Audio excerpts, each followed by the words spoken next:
Hi, I'm Mark Anthony, the psychic lawyer, psychic explorer, and welcome to the Psychic in the Dock.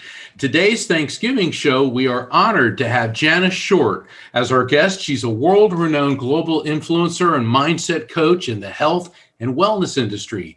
And Jana is not only a wellness practitioner, but she's a best-selling author, public speaker, and host of the podcast, Oh My Health, There Is Hope. She's also the editor-in-chief of Best Holistic Life magazine.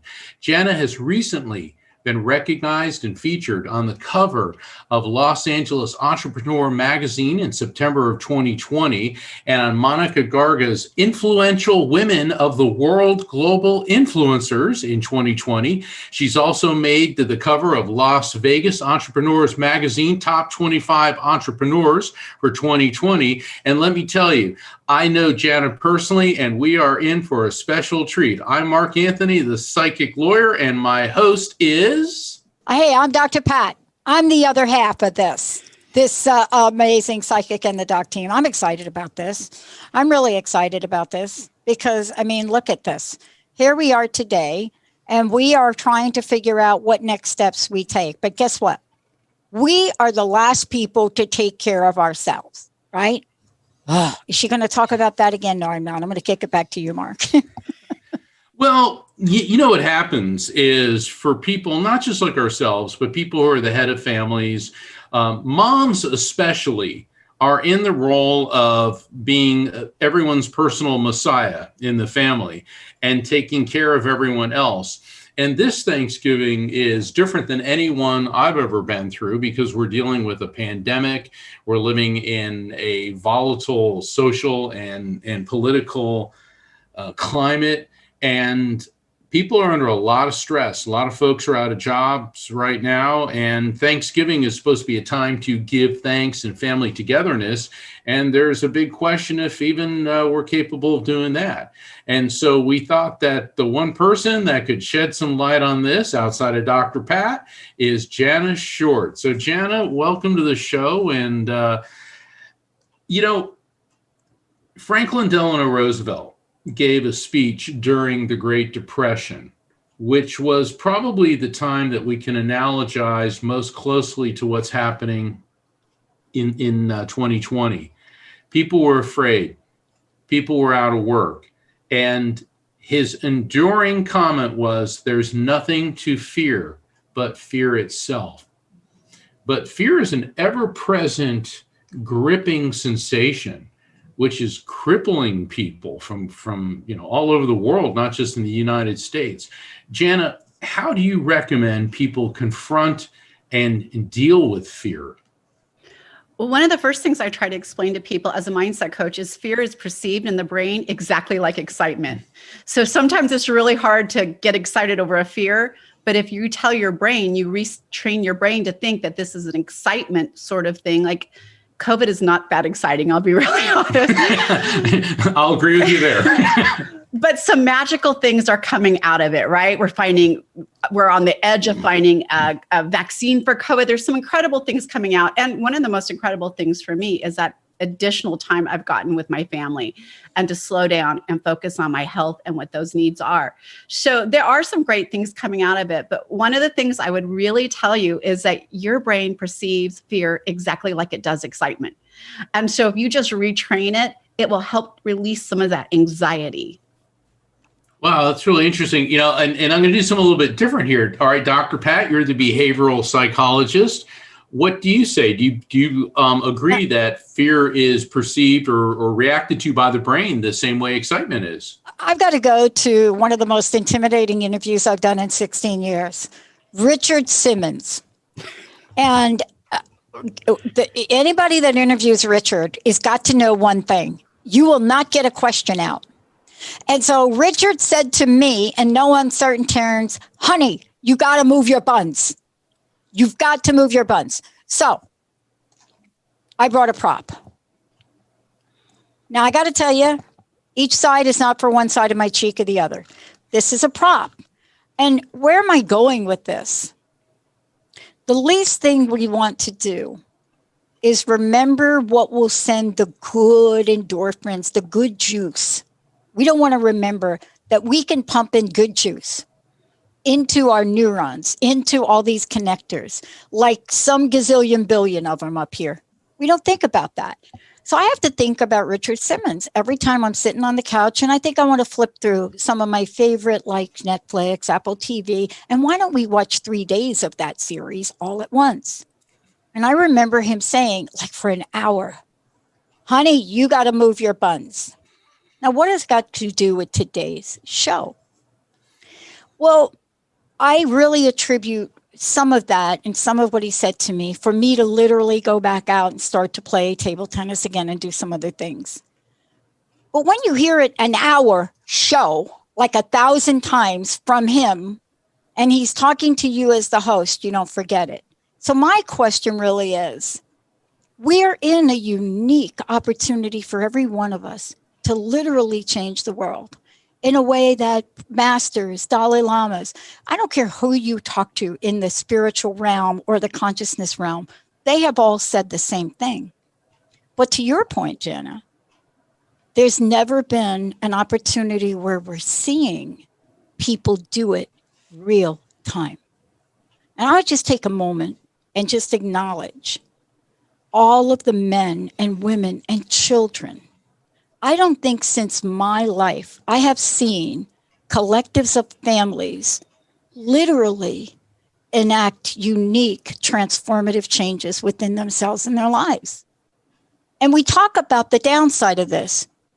But I know, Jana, I know, Mark, we're seeing people do things they've never done before. Yes. Learn in ways they've never learned before.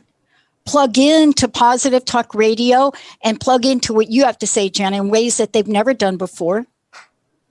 And would this have happened without COVID? Maybe, but we got from 0 to 120, like skydiving, which I love to do, 0 to 120 in a nanosecond of time, like the dinosaurs weren't even a thought. That's what I think.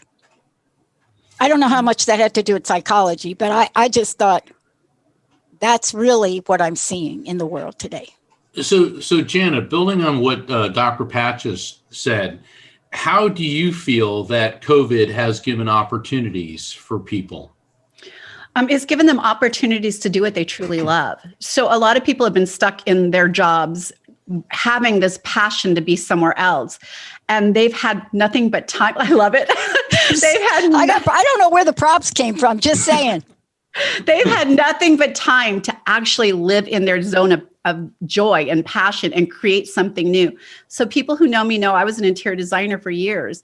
And I got into health and wellness business because an illness got me out of that. So something dark turned me into something like I'm living my passion now. And so I see a lot of people pivoting and moving into their zone of genius and living their passion because they had no other choice at the time. Amen, sister. Yeah, Amen. I'm not kidding. I mean, I've told this story before.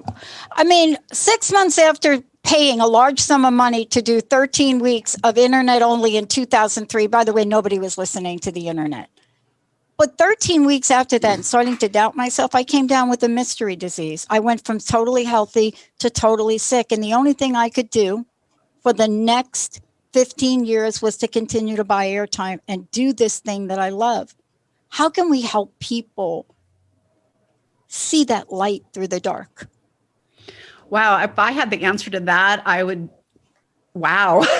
I don't have the answer for that, but I do have the answer for this. Whatever you intuitively feel, start leaning into that. And for me, it took an illness to move into that. And for you, it took like one of those eye openers, but we're all in that eye opener right now.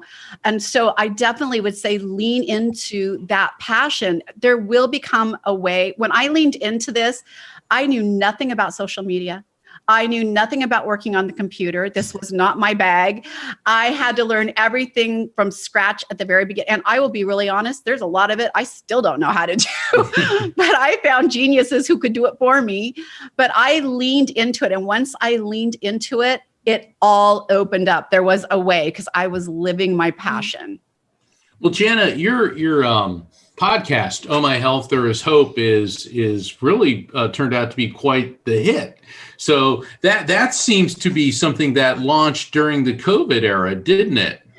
No, that's been around a year and it came out of a book. So I was asked to write my story and I'm always a backseat girl. So when they asked me, I'm like, oh, I can't write a whole book. But I kept having all these people tell me parts of their story. So I grabbed all those incredible people and put it in the book, Oh My Health, There Is Hope. But I didn't want to stop there. I saw the ripple effect that was going out into the world with these incredible stories of hope. And so I created the podcast a year ago, and we literally had over 140,000 downloads in less than a year because people, they can relate to your story. They can relate to your vulnerability. I don't know if any of you know this, but I just heard this story recently. Did you know when Superman was created, he was a flop? The character in Marvel was a flop until they introduced kryptonite. That's right. And kryptonite made him vulnerable. It made us like root for him and fear for him and root him on when he goes past it. And he became this incredible Superman. So it worked. We all have to share our kryptonite, right? We all have to share that we're all vulnerable. And when we share that in our story and how we came out of it, it becomes this powerful impact that goes out into the world. So I love that people come on and share their stories of hope. Go ahead, Pat. Go ahead, Dr. Pat. So look, what you're talking about is a level of relatability. People ask me, what do I think about authenticity?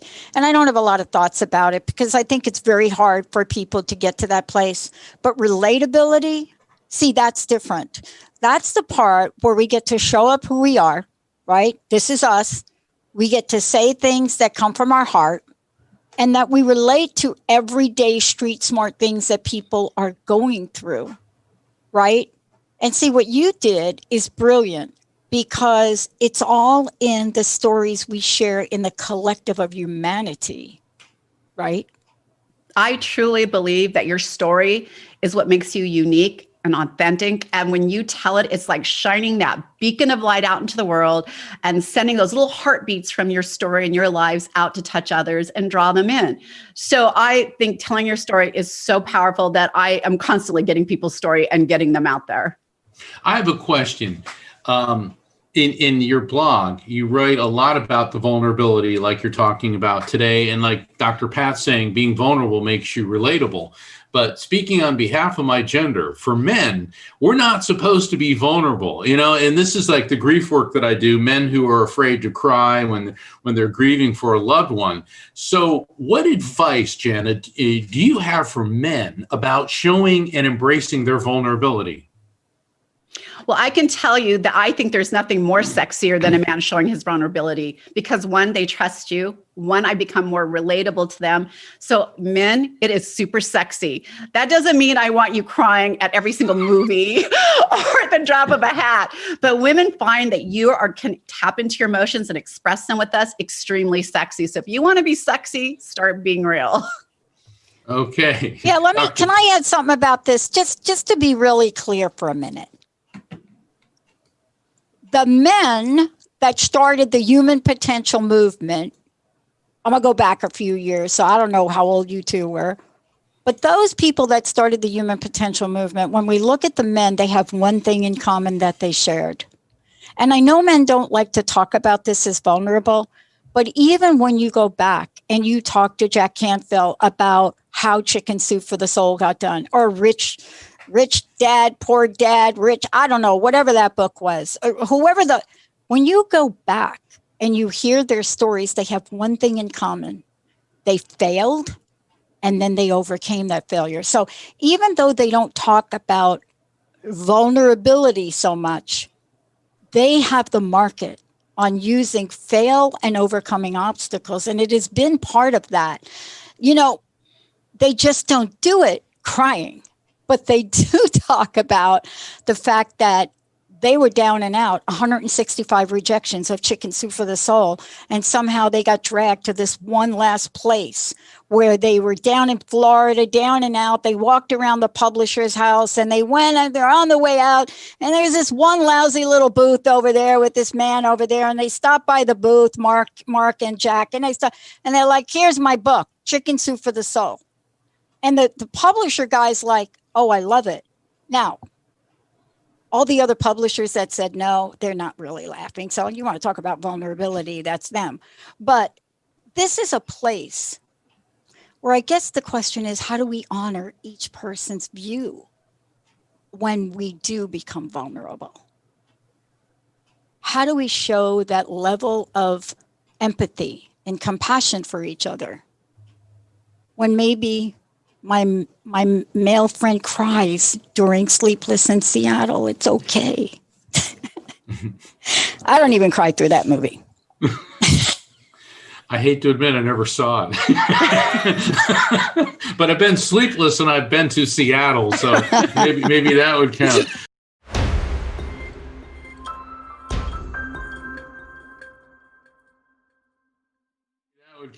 So Jana, what is your antidote for kryptonite for you, for Jana Short? I really don't have an antidote for kryptonite because I embrace it. I embrace all the negative feedback. I embrace all of my mistakes because, by the way, I've never made a mistake and I never failed because I consider it feedback. So Thomas Edison, when you ask him how many tries to make a light bulb, right? He failed how many times? Over 900 times, I think it was. And he said, those were just feedback, right? It was that many steps it took me to get there. And this journey of life for me, to me, it's just another step, right? It's a learning moment. It's another step. And it's something I embrace. So I don't see that in it. But I will tell you what, you're talking about men being vulnerable. I raised 3 daughters and a son, and nothing touched my heart more than to look over at the man that I raised these children with and see a tear roll down his eyes when his daughter comes down the aisle, or when they pick him up right at school for the very first day of kindergarten. You see that emotion come out. Nothing makes them more sexy to you. I'm telling you, you'll keep them around. That's an interesting point that there's no antidote for the kryptonite, that you embrace the vulnerability. And, I've always heard that you have to stop looking at something as a mistake and instead look at it as a lesson. What are your thoughts on that? 100% for me. Everything is feedback. There are no mistakes. Everything I do, if I touch a pot knowing it's hot and I got burnt, I got such good feedback that I'm not touching that pot again, right?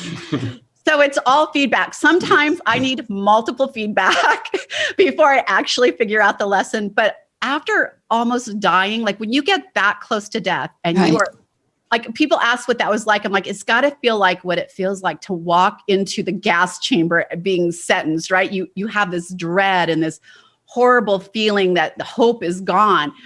And here I am 9 years later, and it's not gone. If you have breath in your lungs, you still have hope. And even if you don't have hope, because we're not supposed to live forever, you can make the best out of the moments you do have here. So I definitely have switched the way I see negativity since that moment in my life. I embrace it all. And if we were all getting good stuff, it wouldn't feel good, right? We wouldn't recognize it as good stuff without those little dips in the low. Dr. Pat, I want to ask you, a lot of people feel that, like what Jana just said, if we were all on this level and everything was wonderful, a lot of people seem to feel that without adversity, without life lessons, without what people could consider failure, we don't grow personally or spiritually. What's your thought on that? I look at it, I agree with you completely, and I look at it a little bit differently. I look at it because we are individuals in relationship to each other. If we were meant to experience the slide and glide of life, I would have been given my own planner. I would have picked Jupiter, right? That's where I would have gone. I would have had my planet. You'd have had your planet. Somebody would have gotten stuck with Saturn, but my Saturn friends, they're going to email me on this. All right, I take it back.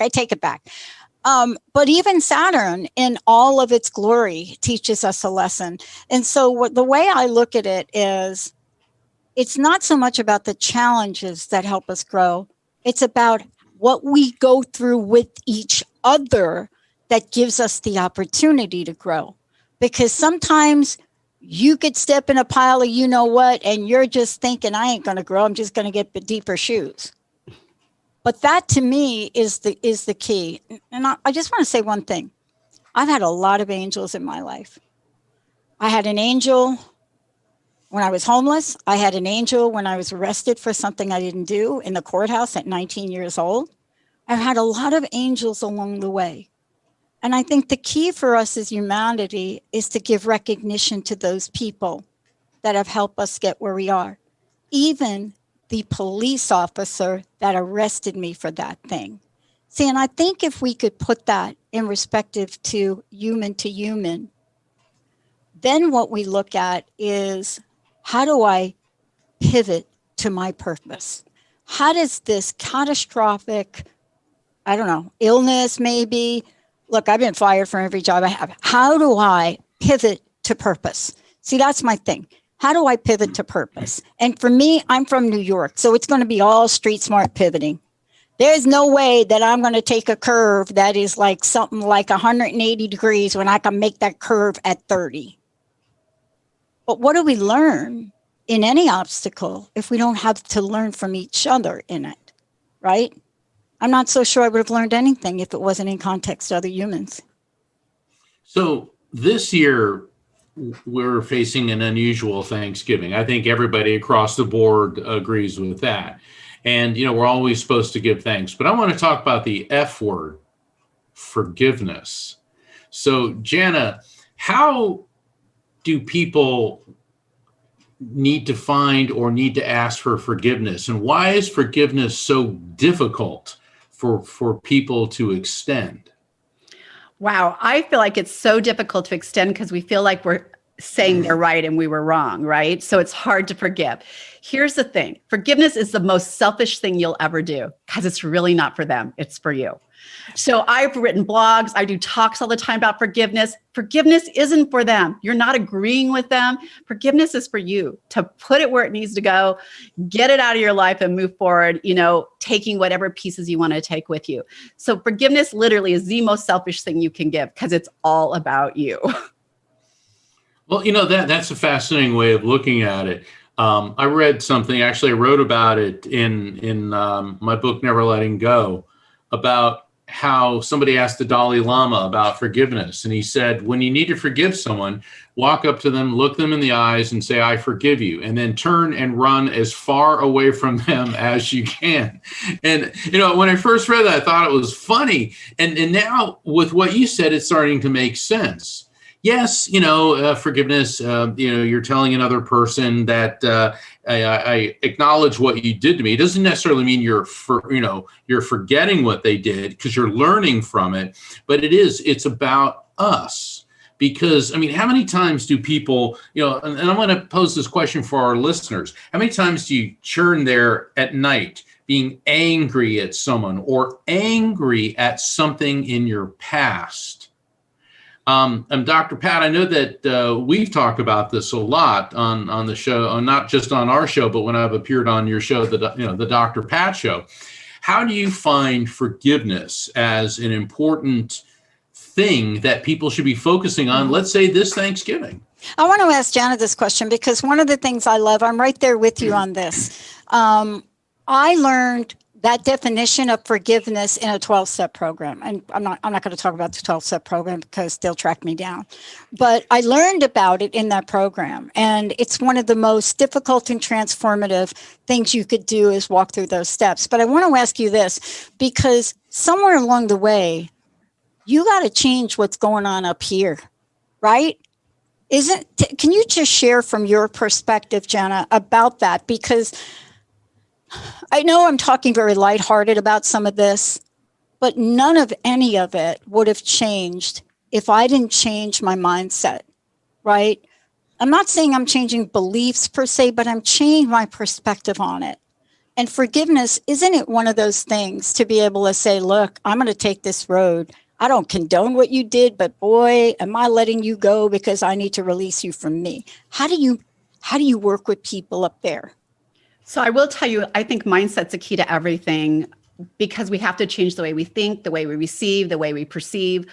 One of the things that triggered it for me was I now know that whatever mistakes other people are making, that's their journey, right?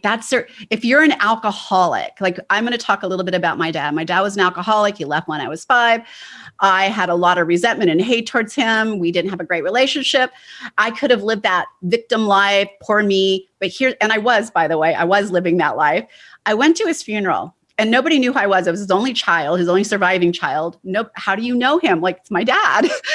And so I'm sitting at his funeral, and he had been an alcoholic for years and got clean 20 years before he passed. He became a workaholic after that because I guess he filled in the gap.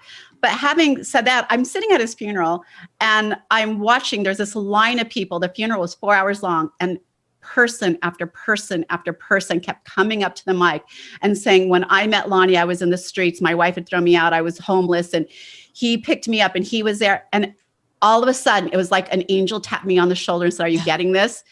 I realized my dad's life's purpose was to be an alcoholic, a drug addict, to go through that, because his life purpose wasn't to be a dad. He sucked at it. But had I had him as a dad, he wouldn't have been living his life's purpose. And I released it right there.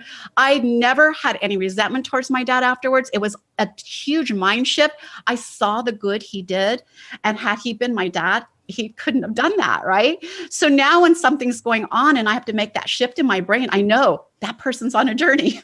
That person's on a journey, and I need to get out of their way and just love and support them through it and see where that takes them. Hopefully they'll figure it out. Well, Thanksgiving is a time to focus on family, and I'm really glad that you brought that up, because not everybody grew up with the Brady Bunch or the Waltons family. I mean, it's like I remember being a kid watching these TV shows and seeing this idyllic Thanksgiving special where everyone's all cheerful sitting around a turkey. But I think, and what I've seen in my work, not just as an attorney, but also especially as a medium, is the hardest forgiveness is forgiving yourself. And I was conducting a reading for a man, and he said that he was so overcome with guilt that he was caring for an elderly parent who was getting very, very difficult and who was dying of cancer.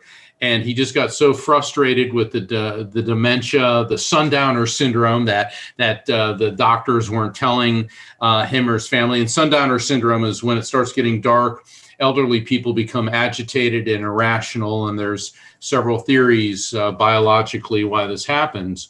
And in his frustration and caretaker fatigue, he said, "I wish you would die."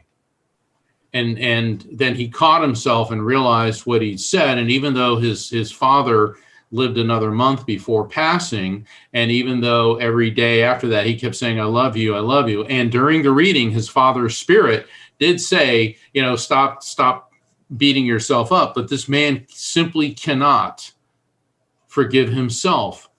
How do you recommend, or what would you suggest to somebody who finds it so difficult to forgive him or herself? Well, first of all, when you wish someone dead, sometimes that's not a negative. His dad was suffering. Like, he wanted him to be in a place of peace. And we all go there. My husband's a veterinarian, and he has to do a lot of euthanasias. And we're kind of fortunate in the animal realm that when our animal's in pain and at the end of their life, we can help them along. And we're not able to do that with adults. And sometimes we see that suffering. Again, forgiveness is selfish, right? So even when you forgive yourself, it's for you, right? And honestly, I don't think any bad. I remember plotting to kill my mom as a teenager because she told me no to something, and I'm thinking of how I can gas her at night, right? And I know that the cops are going to come thinking I'm a psychopath, but I never did it, so I just thought it.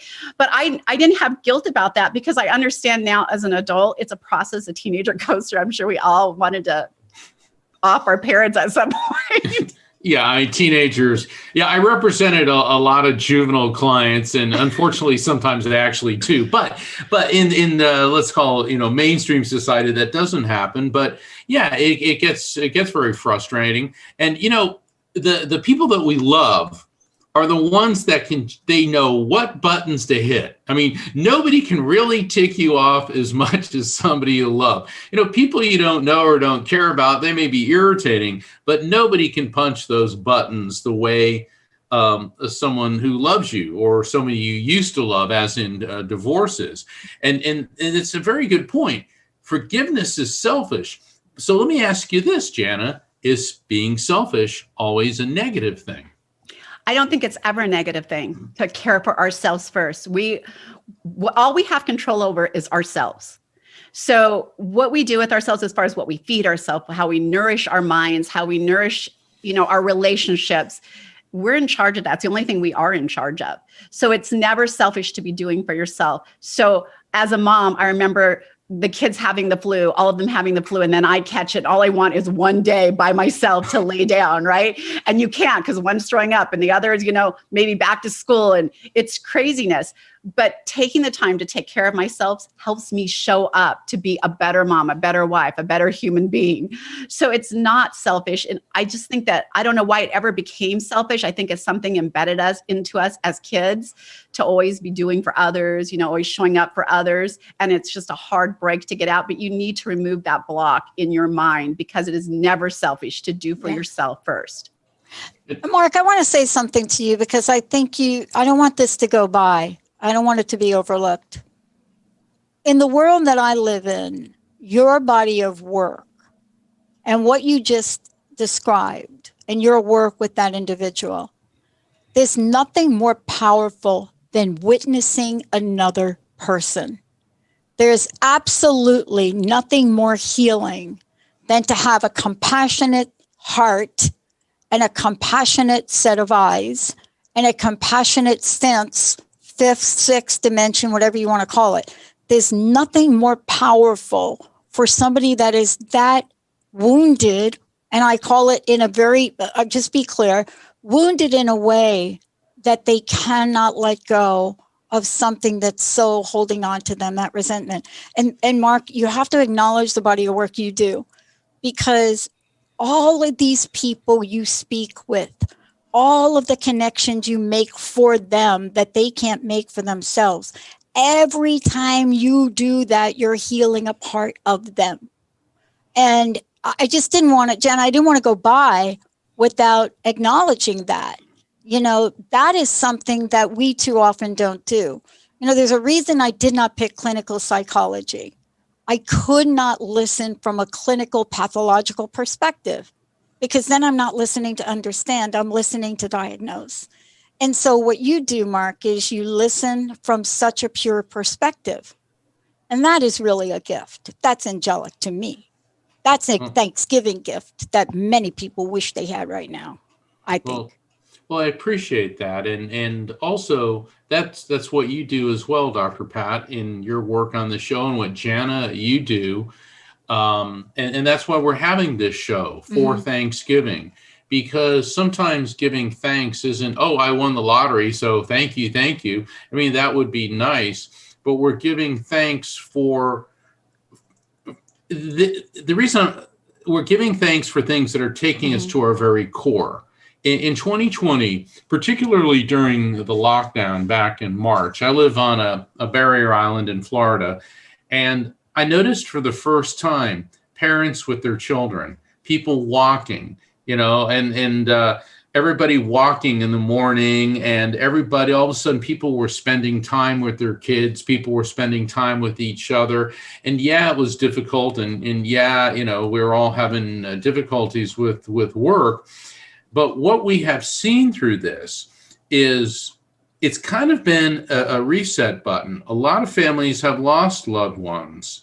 So now they're reflecting on that, and what, you grieve as deeply as you have loved. And so now they're experiencing the grief, which is in direct proportion to the love. And people are realizing what really is important. Is it all about material gain, success, and getting ahead?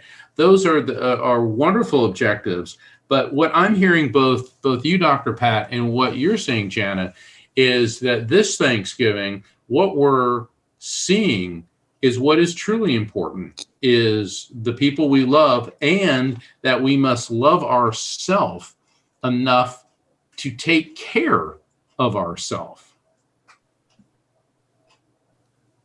Yeah. And we do it in different ways. And I think, Jana, one of the things I want to ask you about, if I could, there are many ways you're doing it. One day you woke up and there you were. And I call it pivot to purpose. When something in your life looks like it's crashing down, you're giving yourself enough time to let that guidance in. And I want people to know how they can get to know you better, how they can follow you, how they can get some insight, how they can listen to your podcast. So if we could just take a moment to thank you and let folks know how they can plug into that juicy stuff you got going on, that would be perfect. They can go to my website at janashort.com. That's everything will be there. I have a magazine called Best Holistic Life that I have an amazing writer right here. And so thank you so much, Mark, for contributing. But we have 170,000 subscribers to it. It's just a year old. Its year anniversary is December 21st. So I'm really proud of that. Oh, no. December. Do you know the meaning of December 21st? Mm-mm. Ooh, we got to talk. Ooh, all right. Go ahead, Pat. Article. So you don't know about the Great Conjunction, and offline we'll do this, but here we are on the 21st of December, like under my sign, but just saying, that planet Jupiter and that planet Saturn, they have never been that close. So they're conjunct and they're coming together. When you look at them in the sky, they look like they're going to collide. They are going to be degrees separated. The last time this happened was 1623. And it's under the sign of Aquarius. So when you hear people say, we're moving into the age of Aquarius, it's on that day. Oh. Wow. Just thought I'd throw that in.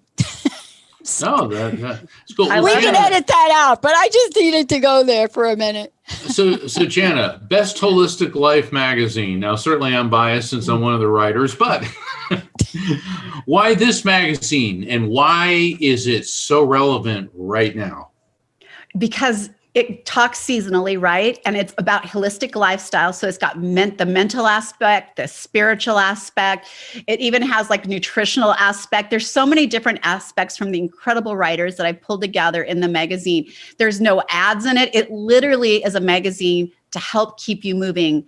And so we make it seasonal so that, like winter. I know winter gets darker. People have more depression coming out of the holidays. So we do a mindset, mental health issue going out. So it means a lot to me to be able to offer Best Holistic Magazine to the many readers. And every time we put it out, it seems like it doubles in size. So I feel like I pivoted in a good space. Well, what I know from my work with Best Holistic Life magazine, it's not some airy-fairy granola publication. Okay. And I don't mean that in an insulting way. This is a 21st century publication. This is taking a holistic, not just in the HOLISTIC, but WHOLE. It's a whole mind, body, spiritual approach. And a lot of people tend to think that it seems to cater strictly to a female demographic, but I don't see it that way. And so for our male listeners, how does Best Holistic Life magazine give them clues and keys and guidance for success? So we do have male writers, but I will tell you, I had a former NFL player, a big time NFL player, who reached out to me and said, I want to share my story on your podcast. I'm like, we take stories of hope. And he goes, Jen, I have one. And when he came on the show, his name's Brett Lockett. When he came on the show, I was enthralled in his story of hope. I was so mesmerized by it. Then he wrote an article for the magazine, which really, I think it was part of our growth because he's reaching the younger men of the upcoming world and how important it is to take charge of your life and to, you write your story, no matter what that looks like, you write your own outcome. And I was enthralled by it. So those are the kind of stories that the men are going to see in the magazine. Yeah, I think that's really great because what I like about the 21st century is men are finally beginning to realize it's not a bad thing to express their feelings. My dad was a Navy SEAL, but he left me with two very important messages. It's okay to tell people that you love, I love you. And there's nothing wrong with crying for someone you love when they've passed. And I think that it's very important for men to learn these things. And also when you are providing a forum for a very alpha male role model, NFL football player, to express his vulnerabilities, like you're talking about, and his authenticity, I think that really helps. So, Jana, where do you see yourself going from here? Okay, you've got Best Holistic Life magazine. You've got the Oh My Health, There Is Hope podcast. What do you foresee for you in the year 2021? So my goals are always health and family. Business is just a secondary for me. It really is always health and family. If I'm not healthy, I can't be doing this. And my family connections are the most important thing. I think Dr. Pat hit on the real meaning of Thanksgiving.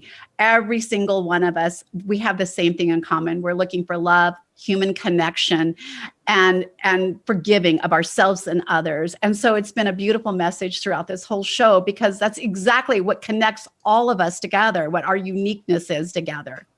And Jana, and I know you do, if you have a message for the whole world, what is that message? Holy cow, there is hope. I don't care where you're at or how desperate it might seem. Do not give up because there's hope and it's okay to ask for help.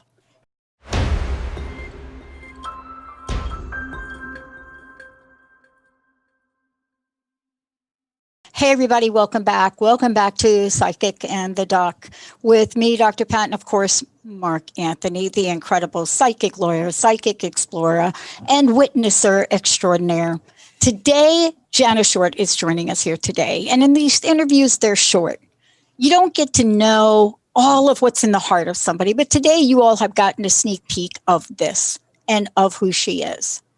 And part of this is to help you get tapped by your own personal angel. That energy that's going to help you take that next step, whatever that is. Some days for me, it was get off the couch and maybe wash your shoes. No, don't wash your shoes. That's not good. Wash your socks. Wash something.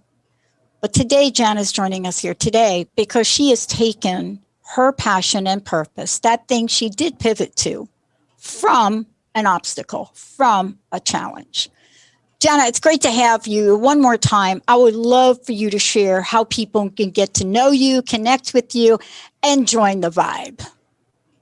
Well, people can find me at janashort.com, but I also have Best Holistic Life magazine. So there's bestholisticlife.com, but all of my connections, social media, magazine, book, everything is on the website. So you can go there and find everything you're looking for.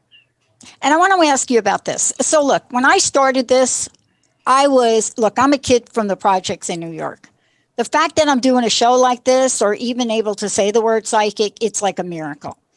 But the word holistic was not a word that I looked up and learned about.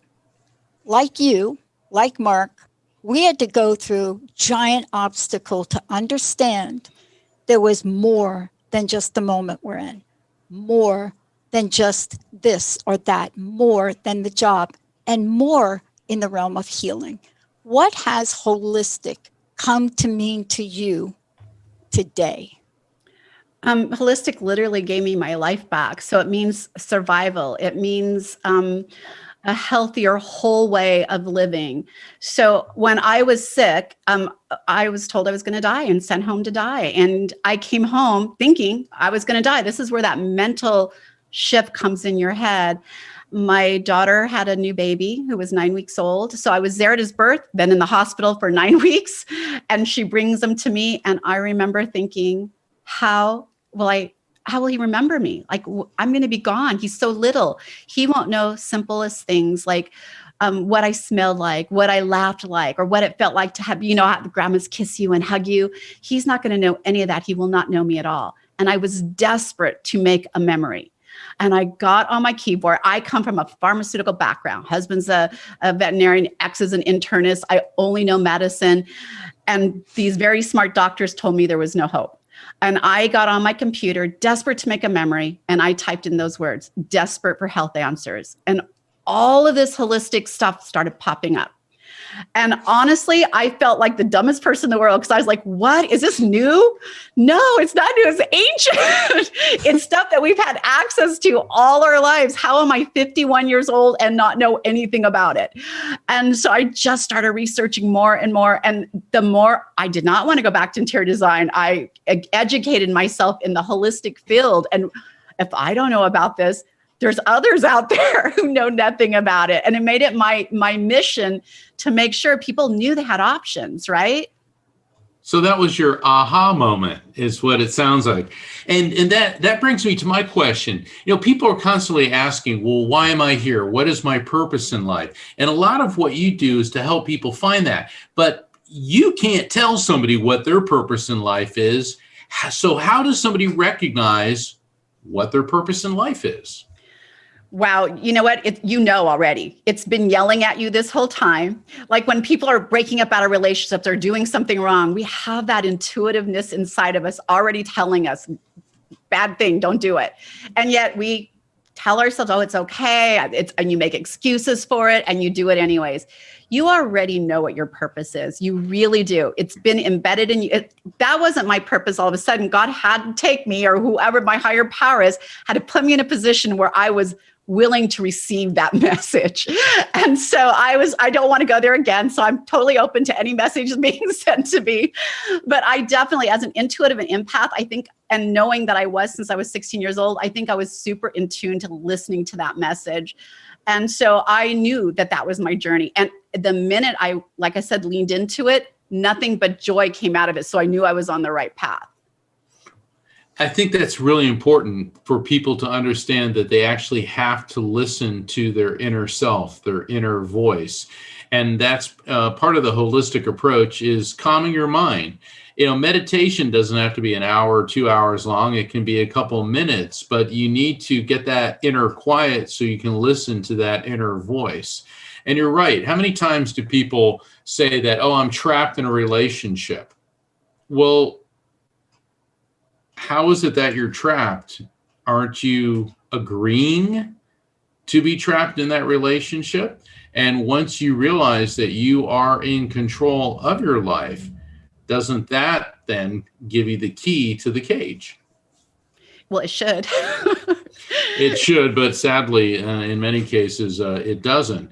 So what do you recommend for people to quiet their mind to get into a more healthful mindset? So meditation is really hard for me. I do it, but it's very hard. Here's my meditation process. How much longer? It's been, it's only been 30 seconds. My nose itches. Am I allowed to move? Wait, did I close the door? And unplug the, like my brain constantly goes. So it's really hard. Someone once told me that if you close your eyes and look for the colors, all of a sudden these colors start happening, and it gives my brain something to track and process. So it's a little bit easier, but I love to journal. And here's why. I feel like my journals are gifts to the world afterward. Those little moments that I'm writing down are those little dreams or aspirations I'm putting in there. When my mom passed away, she did not share feelings with us. She didn't come from that era. But we found a book that she started journaling, was her grateful journal. She did it for like 3 days. That was over it. But when we found that, my sisters and I'm the oldest of 4 girls, and we found this journal, and there was a little piece for each of us. Like my mom said, I'm so excited when Jana called. I'm so grateful that she calls me every day just to say hi and for no other reason. And I cut that little thing out in her writing and put it with a picture of us and framed it, because that meant so much to me. It was coming to her after life, right? So I know all these journaling that I do to get those thoughts out, to process, that one day I was going to be a gold mine for my grandchildren, my kids, to know what I was processing, how much I loved them, and what they really meant, and how proud I was of them. So journaling for me is really important to do, and it helps me get centered, zoned, and feel like I'm putting it out all in paper. Pat, when Jana was describing about how she tries to meditate, and she said her mind's going on, and I could see you nodding as well. And you know what? I fall into that too. And as a psychic medium, people expect me to be going around like, all the time. I found that the most effective meditations are 3 to 5 minutes. It's simply taking the consciousness that is your blackboard, and it's all covered, or whiteboard, it's all covered with these thoughts and emotions, and erasing it just so you can get to one thought. And you don't have to sit in a semi-conscious state for hours on end. You just need a chance to clear your mind. And Jana, what you're saying is that it doesn't necessarily have to be formal meditation. Journaling, in other words, it's something that you enjoy doing that pushes away all those distractions. That's what it sounds like. It is. It's definitely my quiet space. And though my mind is moving, I'm putting it on paper. So we're kind of doing the same thing in meditation, right? We're receiving what our brain is sending us. And here I'm just putting it out on paper, and it works for me. Okay, Dr. Pat, how do you clear your brain? This ought to be good. Ping pong. Okay. I have a table tennis table, and I hit a little white ball. And that quiets my mind. But there's another part to this for me, just like with you, Jana described. It is, how do I get guidance? So I used to do everything you're talking about. I took hot yoga. I took cold yoga. I took stand on your head yoga. I mean, honestly, I went out in the desert for 11 days. And by the way, I did journal that. And thank God I did, because when people ask me about my experience, I just read from my journal because I couldn't tell them. So it's very effective journaling. But I learned one thing. I need some insight. And so I sit down, albeit a really short period of time, and I just say, Earth, God, Goddess, whatever you call it, what is mine to do today? And I ask that question. And I guarantee you, if you all ask that question within 1 second to 3 seconds, you will get an answer. That's not the challenge of meditation. The challenge is, are you going to do it? Some days what it is cook the meatloaf. The chopped meat will go bad. 5 days of ground beef in a refrigerator without cooking it is no good. Cook it. Just throw it in the oven. Cook it. Other days, it's watch a movie. And I got to tell you, I watched a movie not too long ago. It's still one of my favorite movies, but it's scary. And I had to journal after I watched it, because something in this movie triggered something in me that needed to be healed. Now, I got to tell you, it's like A Quiet Place. It's a little scary movie. I watch anything Emily Blunt is in. I don't care what she's doing. I watch it. Mesmerized by the movie, but I had to journal about it, because the theme in the movie was they had to stay quiet. They couldn't speak. So my hot button as a stutterer at a very young age was that. And so the triggers we get, what are we going to do with them? Are you going to hold them in, or are you going to do what Jana said? Are you going to find a way to let them out? Because these things that we get triggered are there to help us move forward. We just don't know what to do with them. And I think what you're talking about here and what you've created, Jana, is, sometimes we just have to plug into a different energy and a different vibration, even if we don't know what it is. Sometimes you have to write something that comes from a movie called A Quiet Place, that most people cannot wait till Quiet Place 2 comes out. And I will probably journal again. But sometimes we have to empty the portal. And that's what your journaling does. It allows it to come forward and come out.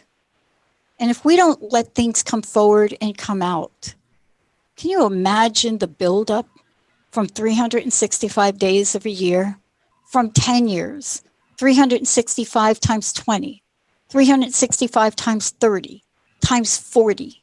You imagine the accumulation of what happens to us with that? And now just 1 year, 365 days of COVID-19. And I pray people find a way out, and you're helping them do that. Thank you. You know what? I think that you really hit it right on the head. It's okay to be in a dark space, right? I don't want to dismiss it and say everything's rosy and you should see it as that. That's okay. We just don't want you living in that space. It's okay to go through grief. You just can't live in that space. It's okay to go through anger. Just don't live in it, right?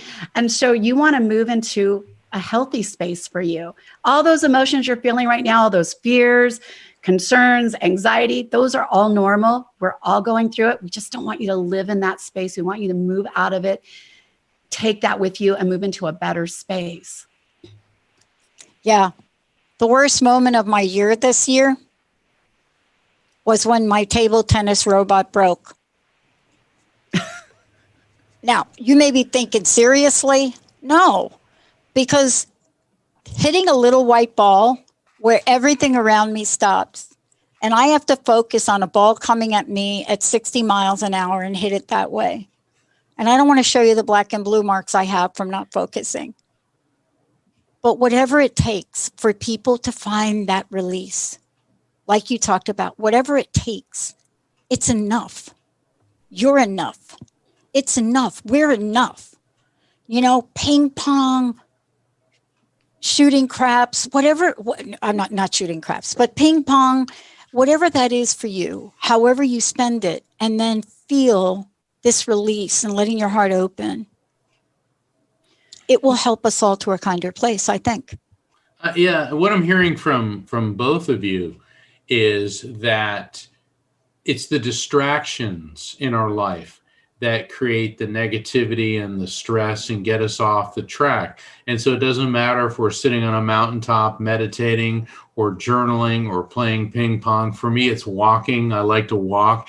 It's getting to a place where I notice that when I start walking, all the things that bother me, by about a quarter mile into it, I can't remember what those things were.